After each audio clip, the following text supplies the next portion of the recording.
4th of November, 9:30 a.m. The Old Bailey courtroom. It is still eerily getting close to the 5th of November. And remember the 5th of November. Gunpowder, treason, and plot. Before we begin today, I have a brief announcement. As with the closed trial 10 years ago, some astonishing facts have come to light in these proceedings. The revelation that the well-known Reaper is actually an organization illegally executing its own brand of justice. And the discovery the respected yard inspector was at its heart, and he himself perished in an assassination plot. Well, I say to all members of the judiciary here present on this occasion, that we will stop at nothing to uncover the whole truth behind these disturbing findings. Counsels, you will undertake this trial with the resolve to pursue the truth to the bitter end. Resolve, yes. That's my intention. And it's the name of the game, everyone.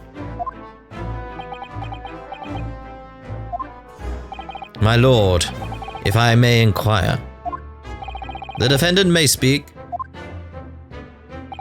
On what grounds is Kazuma Asogi permitted to continue in his role as prosecutor? He has admitted to colluding with the victim in a plot to assassinate an innocent man. He shouldn't be enjoying the privilege of freedom, let alone be leading the prosecution. I submitted a written petition to Lord Strongheart, requesting that judgment of my transgressions be delayed by 1 day. You did what? In today's proceedings, I intended to expose everything. My whole life for the last 10 years has all been leading up to this one day. Kazuma. Whatever the outcome of this trial, I give my word that I will accept whatever punishment is deemed appropriate, however severe. And I suggest you prepare yourselves for the same, Reaper. Kazuma is bristling with hostility today. I get the distinct impression we're heading into very dangerous territory. Is that really even Kazuma-sama standing before us? As an extreme exception to normal practices, I have granted this prosecutor's request. The defense finds this acceptable, I presume? No, I do not. Yes, my lord. In that case, in the name of Her Majesty the Queen, I hereby declare this court to be in session again. Resume the closed hearing of Barak van Zogis. The defense is ready, my lord. The prosecution is more than ready. Very well then. This preamble has taken long enough. Prosecutor Asogi, begin. As you wish, my lord. The prosecution calls the first witness to the stand. Bring Seishiro Jigoku to the courtroom. At last, we've reached the final battle. He's putting literally everything on the line now in order to get to the truth. Come on, Ryunosuke. It's time for that steely resolve, because this is going to test it to the limit.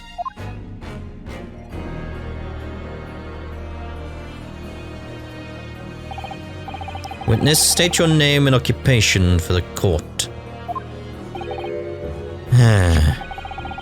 So it was you who issued this, was it? Your subpoena? I did what was necessary. Well, look what the young man has become. I didn't think I'd see the day when you take that tone with me, I must say. The witness will ensure his responses are pertinent to the question asked. My name is Seishiro Jigoku, a Supreme Court judge from the Empire of Japan. 16 years ago, this man came to London as a visiting student. 6 years later, he returned to Japan. As well as presiding over the Supreme Court, he is also currently Japan's Minister of Foreign Affairs. I am, of course, fully aware of Mr. Jigoku and his preeminent roles. I invited him personally to the International Forensic Science Symposium as a representative of his country.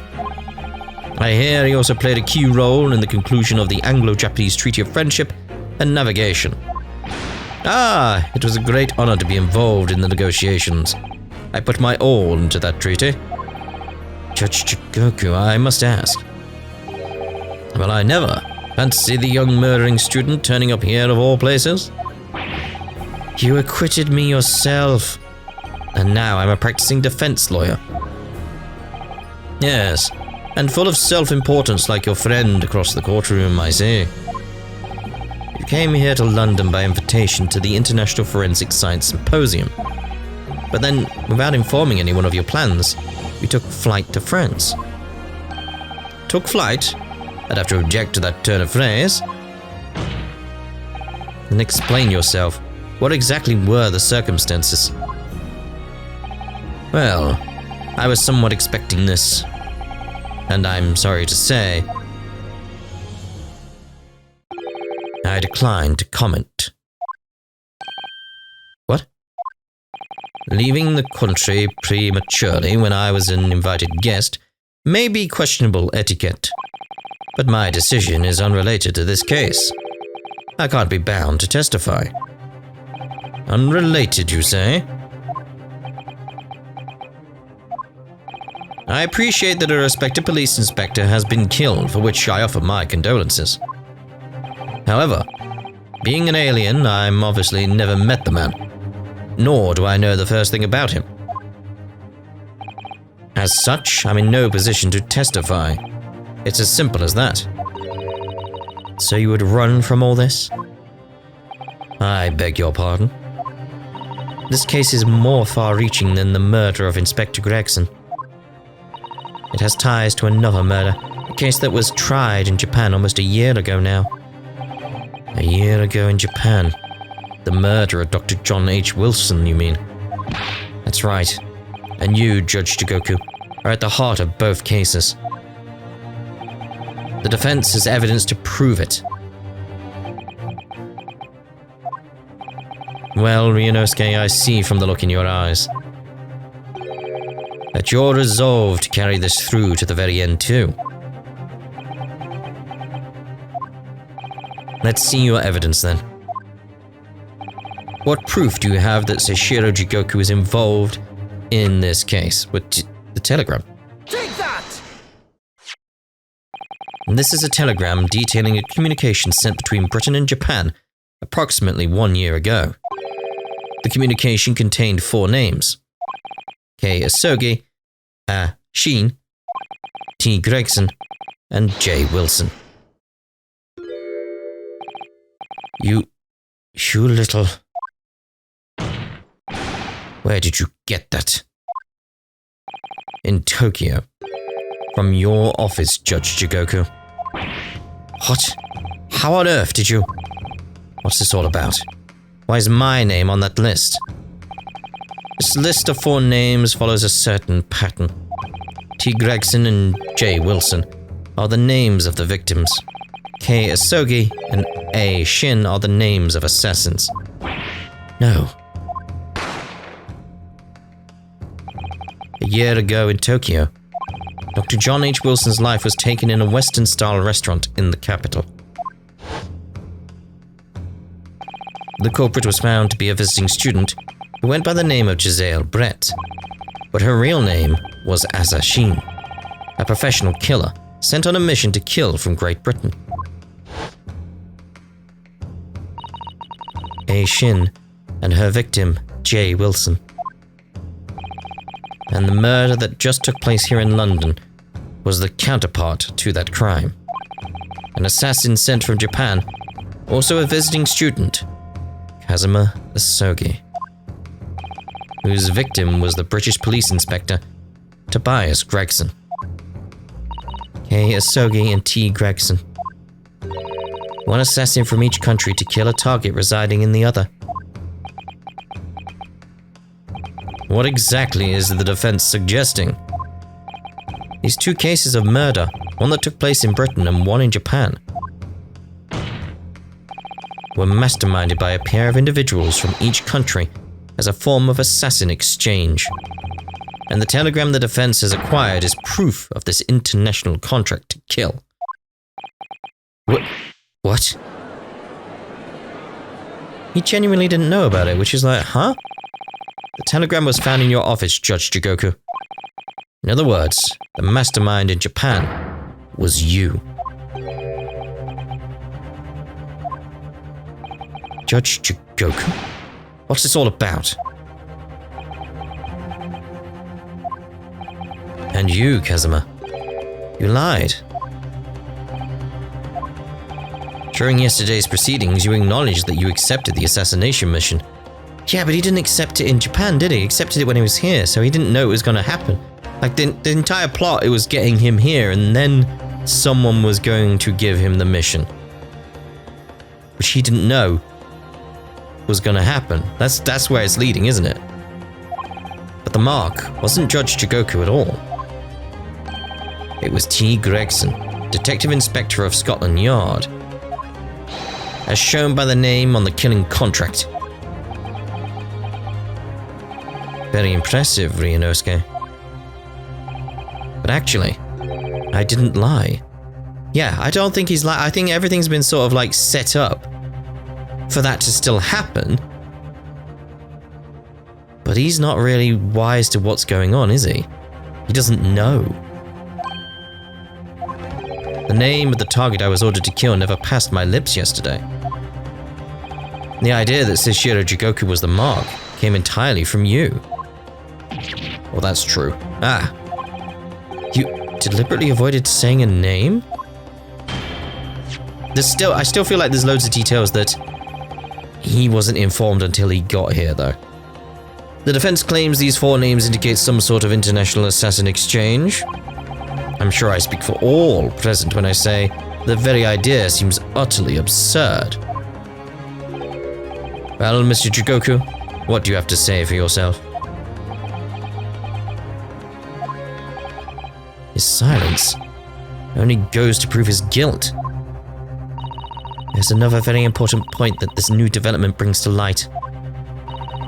There's now a distinct possibility that the scene of Inspector Gregson's actual murder was in the witness's cabin aboard the SS Grouse.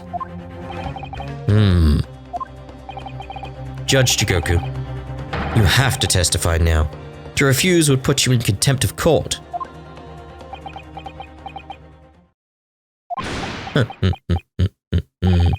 There's no need for quite such a vicious stare, young man. Very well then, as a parting gift to you all, I'll tell you everything I know.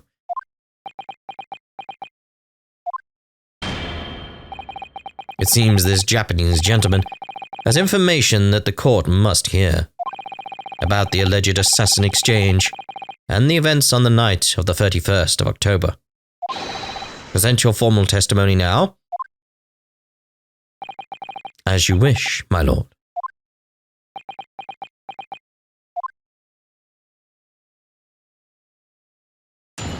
Witness testimony. Here we go, the assassin exchange. It's true that Kazuma Asogi was assigned the assassination mission 1 year ago now. And the target was Inspector T. Gregson. That was a condition of the British study tour. However, in the end, something happened that meant the young man was unable to carry out his mission. On the evening in question, a member of the crew was on duty outside my cabin at all times.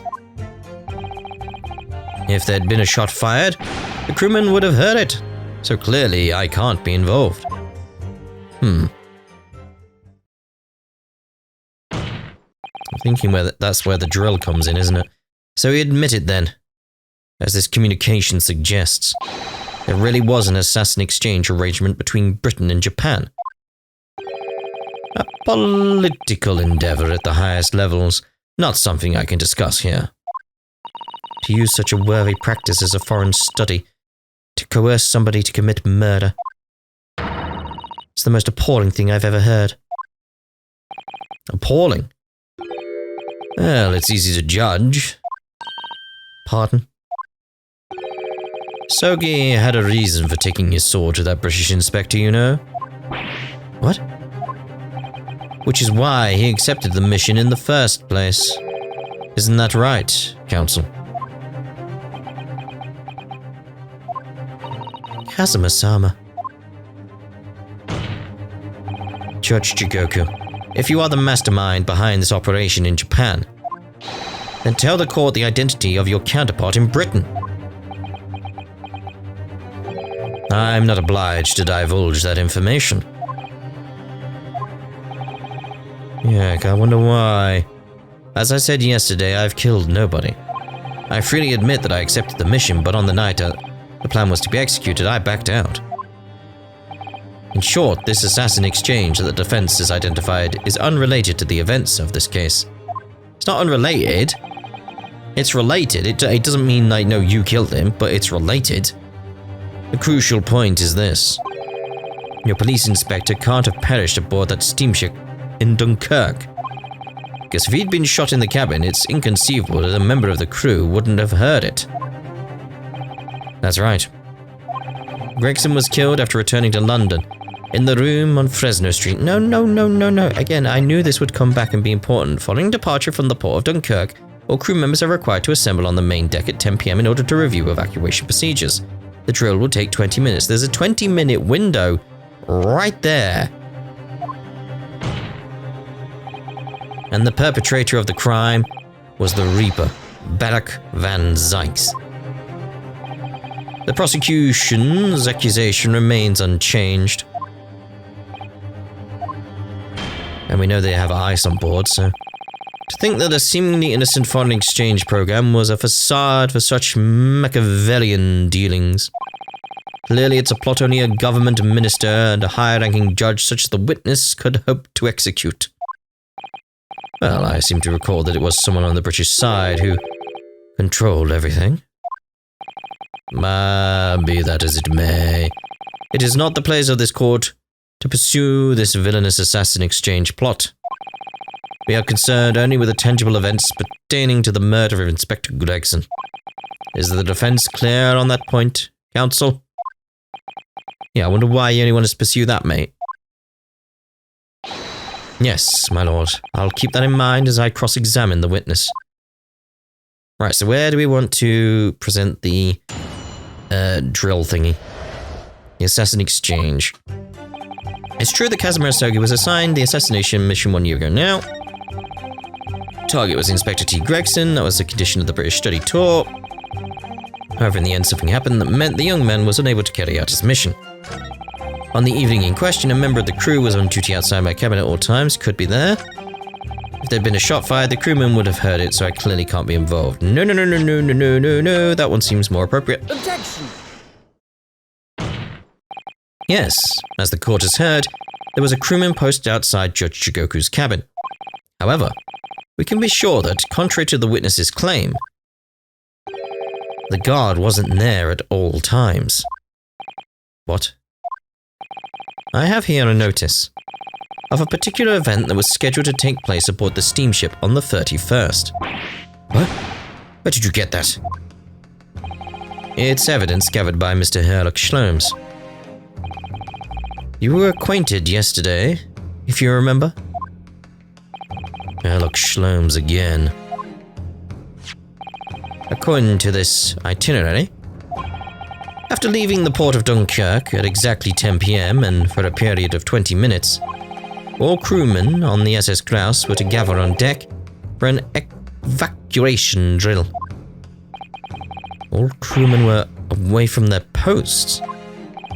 And during that 20-minute interval, of course, any gunshots emanating from your cabin would have been heard by no one.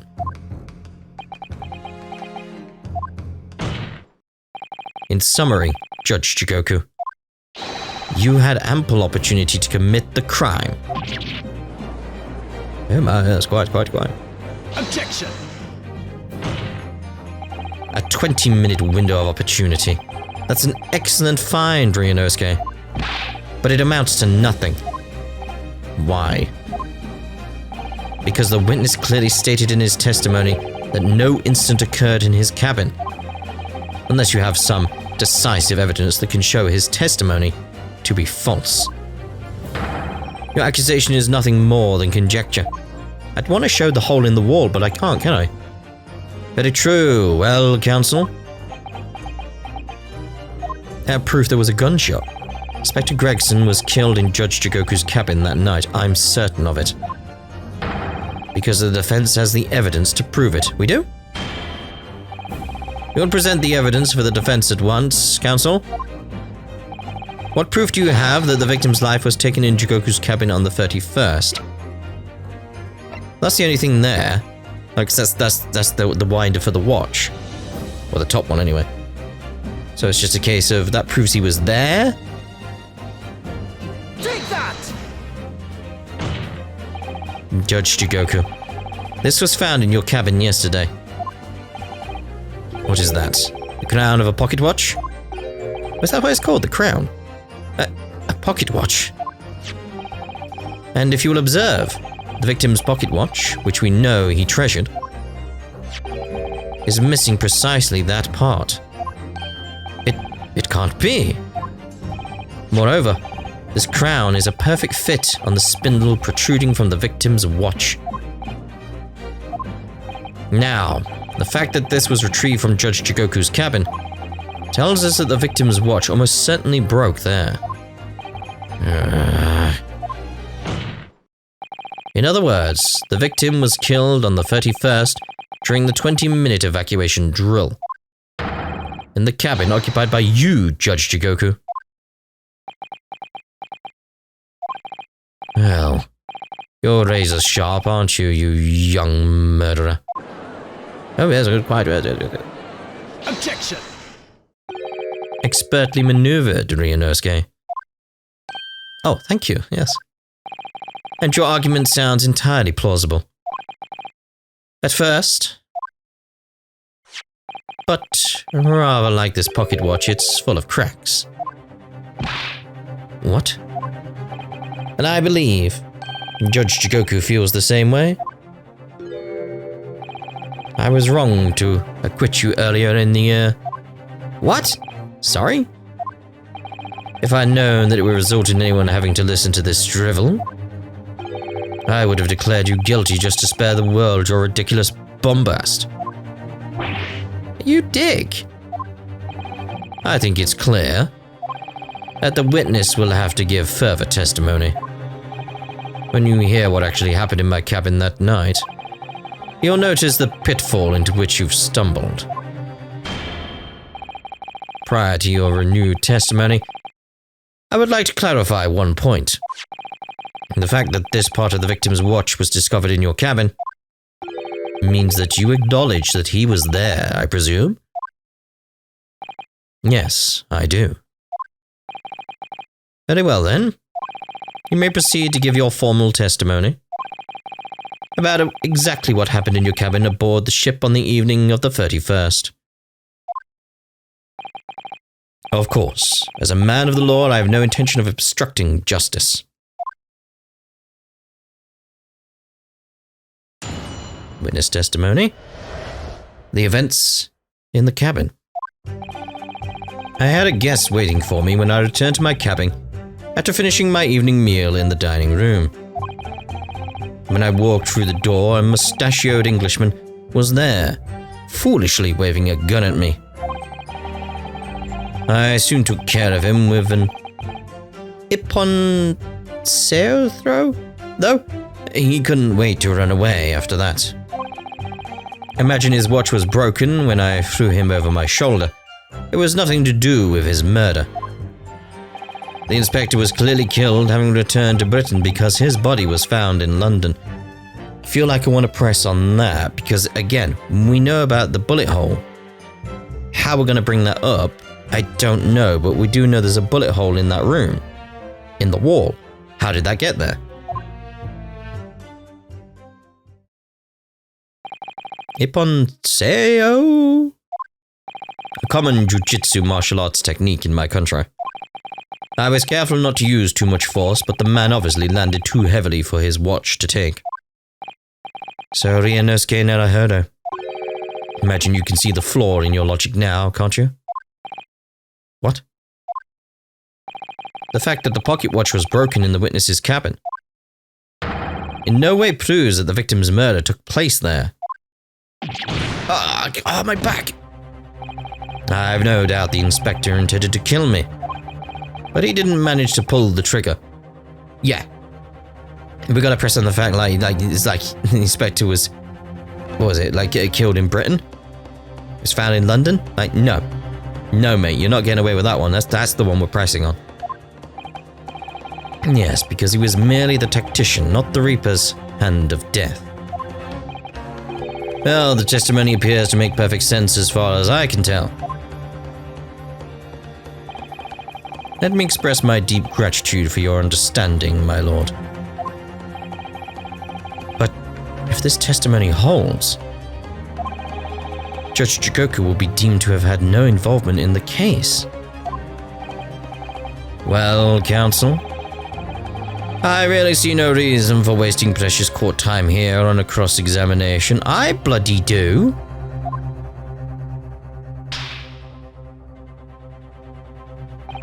Sorry, my lord, the defense has a right to cross-examine, and I don't intend to squander that.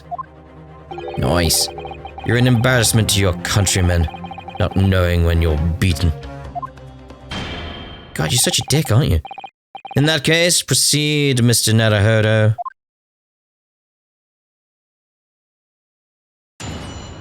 Alright, cross-examination. The events in the cabin. Yeah, mate. Yeah. We know where we're coming. We know what we're coming for, mate. That mustachioed Englishman. No. No. You can't. No. We're coming for you. It's coming. Oh, is it coming? Here we go. The inspector was clearly killed, having returned to Britain because his body was found in London. Hold it! But there's no evidence that proves the victim ever returned to London alive. Just take a moment to think that idea of yours through now, Stripling. What? If the inspector was killed on the steamship in France, how on earth could he have gotten back to Britain? When people die, their bodies remain at the same spot. It's a devil of a thing. Well, then obviously the culprit must have moved the body. How exactly? Carrying a corpse off a ship in your arms would raise a few eyebrows at least, don't you think? Well, yes, that's true. In your trunk. Obviously.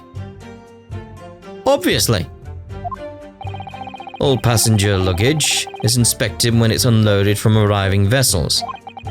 And I would like to think the border police would query the corpse of an English gentleman as hand luggage.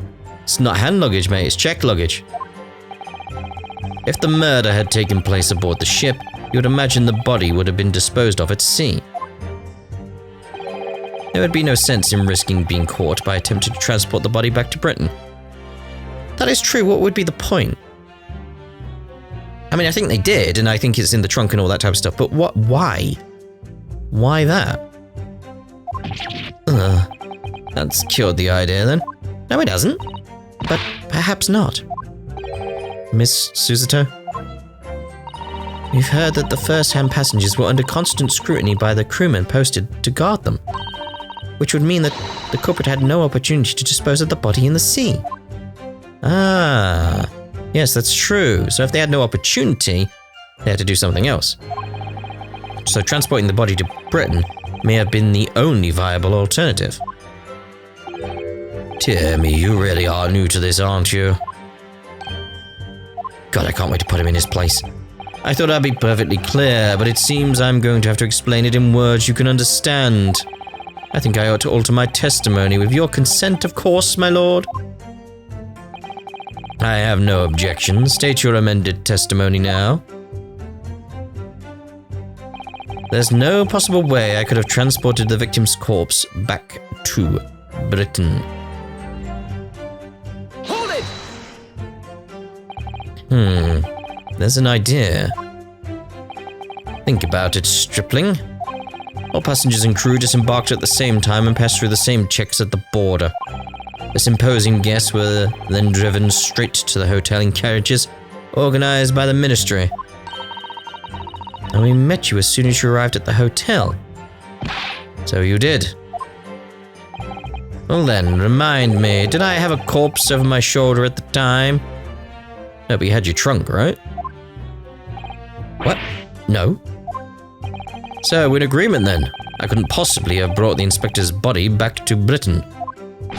Unless, of course, they've developed some clever device these days to instantly move things from A to B. Funny you should say that. Professor Harebrain's invention didn't actually work, if you remember, Mr. Naruhodo. Yes, of course. The defense has become unusually quiet, I notice. Yes, because there's really nothing more to say. So that's his story. Well, I suppose if you think about it, whenever you drop a teacup in the office and it breaks, we don't say, Mr. Naruhodo must have been murdered there, do we? Is that a veiled threat about what might happen to me if I break another one? And the fact is that Inspector Gregson's body was found in a little room on Fresno Street. If he really was killed in Judge Jigoku's cabin, the body would have been moved somehow, obviously. Transporting a dead body over a country border, that would be impossible for the majority of people. So there must have been some special circumstances that made it possible for the culprit then. That could be a vital realization, I think, Mr. Naruhodo. Alright, so I think we need some way of presenting his trunk somehow. Hello! Well, we found it, and I think we'll present that on his final statement in the next part. Ta-da for now.